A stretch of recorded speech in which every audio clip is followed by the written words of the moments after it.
For centuries, the fishing industry in the northeast of Scotland has been the staple of many communities.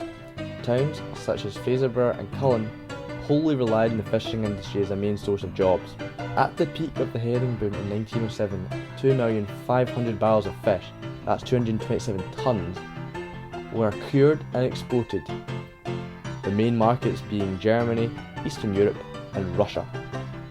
However, in recent years the number of fish in the North Sea has declined massively due to overfishing, and this has seriously affected the industry. The First World War interrupted the growth of the industry, with many fishermen enlisting in the Royal Navy Reserve. The industry was in decline, and declined even more so after World War II. Whilst profitability in the industry rose, the number of people working within it fell. However, in today's climate, the industry has since become heavily regulated.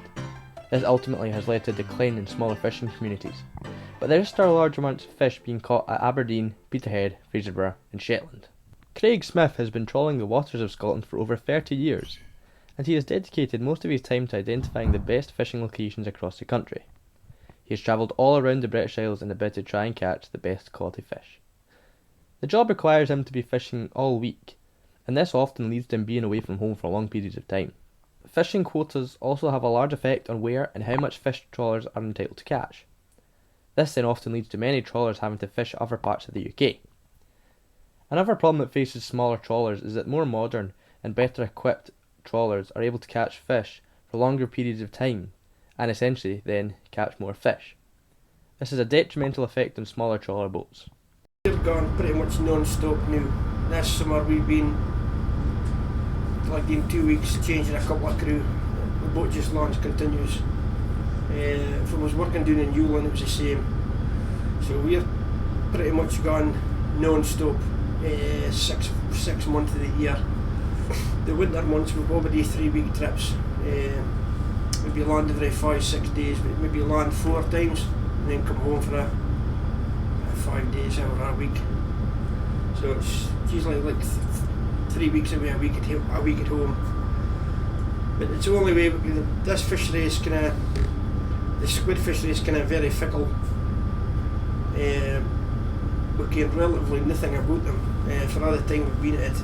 So they can just disappear like that. So you've kind of got to be there every day. If you go and say, I'll take the weekend off, you can miss a good fishing. So the boat's kind of got to go all the time. Just you got a lot of poor days, but you've got to be out to get the good days. So you just hope you had the poor days and the good day. It all mucks up a good week. That's the theory. So guys, it's landing a lot of fish now. It's hundreds and hundreds of thousands of pounds a year they're having to pay to go to their work, which is disgusting really. But no, we've changed again. We did a spell working out at Land's End this year.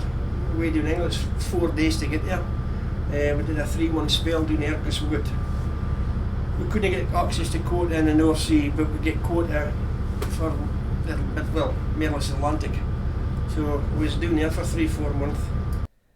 Craig is also a firm believer in the fish that is caught in the North Sea is of the best quality in Europe. I would say 99% of this will be in Europe. 2 days I've been a continent. The squid is getting caught in the Murray Firth for some reason. The temperature of water, I think they're feeding on it. It's the best quality going into the European market. There's fisheries at Rockall, South Channel, Bay of Biscay, but it's not so good at quality. Same squid, but just not so good at quality. So this is the best price stuff in the European market. Fishermen like Gordon, who own smaller boats, also have a large part to play in the fishing industry. Gordon, in particular, is a potter, and his catch not only makes its way across the local community, but also globally. Whilst fishermen like Gordon aren't as affected as much by fishing quotas because of the type of fish he's catching, it still has an impact. Not only this, but he has also seen a large number of the people who work for the sector of the industry rise. Buyers in the area, they end up, a lot of the stuff we catch end up in Portugal, Spain, China, okay? So all end up, a big percentage ends up getting exported to those countries. Just 3-4 years I would say there's more paperwork, more regulations, quotas and everything now, and to be honest, the potting game, the crabs, you're not quite so much affected by it as the trawlers.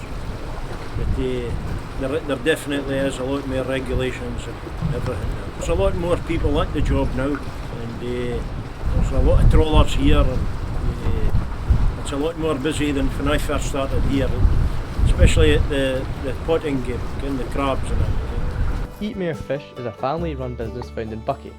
They source a large variety of various fresh fish such as haddock, lemon sole, cod, salmon and halibut. They also smoke fish using a traditional kiln, which smokes the fish for a minimum of 8 hours. Jeanette Mayer has been working at the company for over 20 years and is an expert in the wholesale side of the fishing industry. Take the gut fin off of the fish, so the whole fish, it makes it easier for the fillets when the fin's off.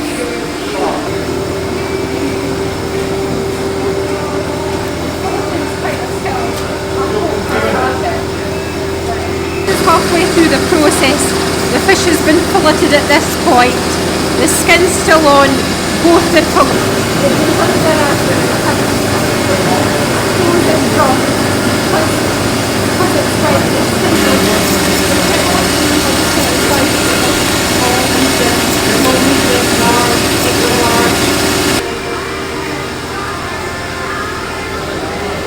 Your end result is your cod fillet ready to go to the public.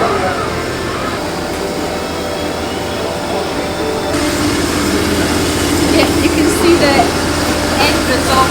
Unfortunately, there's not a lot of fish smoked yet, or it's still waiting to be smoked. Usually, we've got a lot more haddock smoking. We smoke 6 days a week, usually late afternoon, evening, and depending on the time of the year, it can be smoked for 8 hours, 12 hours, 14 hours. The colder weather, you need to smoke it for longer because it takes a wee bit longer for the fire to get going. In the summer, you've got to regulate it more because obviously, if your outside temperature's hotter, you have to make sure you don't cook the fish. So it's a tricky sort of process. We've got sawdust, but we've also got wood chips from the whisky barrels. And that gives a nice aroma to the fish or the smoking. Face shavings that comes for the cooperage at Keith.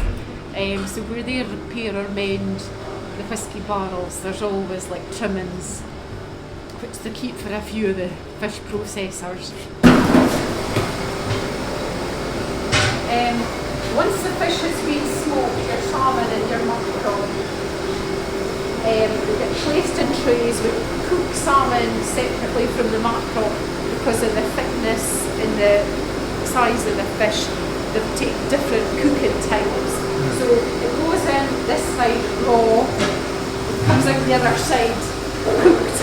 So it's at the high risk area at the other side. In here maybe 20 minutes, then after that take it out and it's ready for packing. Orders are made up for Goan, Skye, Inverness, Forest, Elgin, wherever. I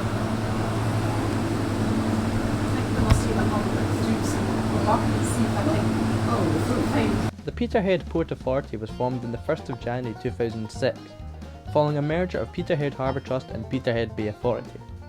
The organisation is responsible for holding, managing, maintaining and developing the Port of Peterhead. There has been a fishing harbour at Peterhead for more than 400 years, and the success of the town has been closely linked to the level of trade using the harbour. The harbour experienced boom years associated with whaling, herring and whitefish species. These were also very hard times, when stocks were depleted, prices low or schemes imposed to decommission boats.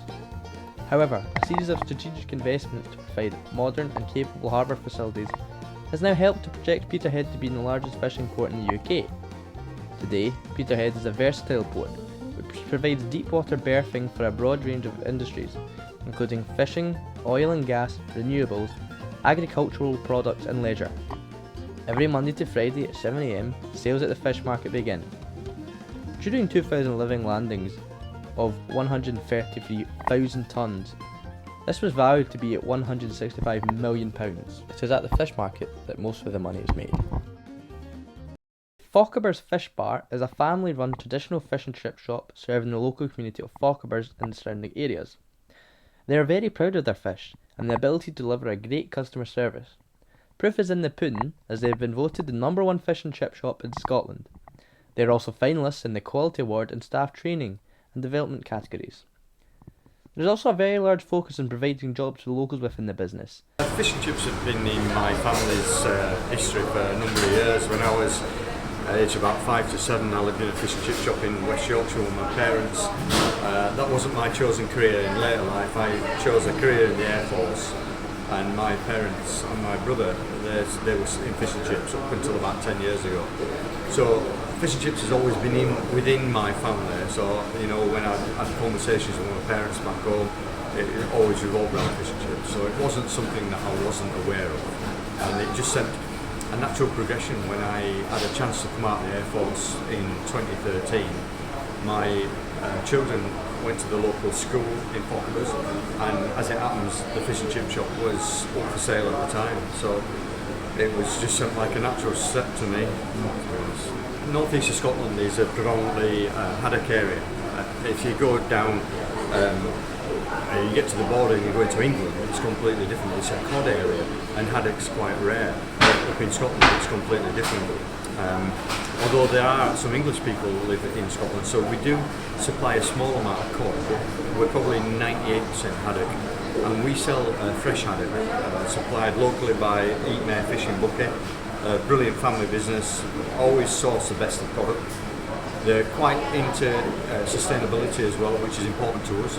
We've just recently increased our workforce from, not including myself and my wife who work here full time, but we've increased up to 9 personnel now. We've just employed another 3. And it is important. It's important to the local community.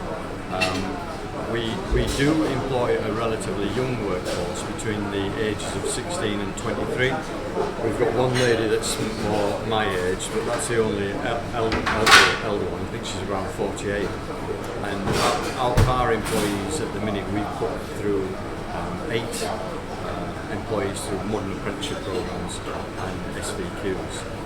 It's really important for training. It's important to me to train them, and it allows me to give something back to the people that work hard for me, because it's a qualification that they can take away and use later in life if they need to. If you'd have asked me 3 years ago where I wanted the business to be in 3 years, I'd have never said I want to win this award and that award. It was never a goal.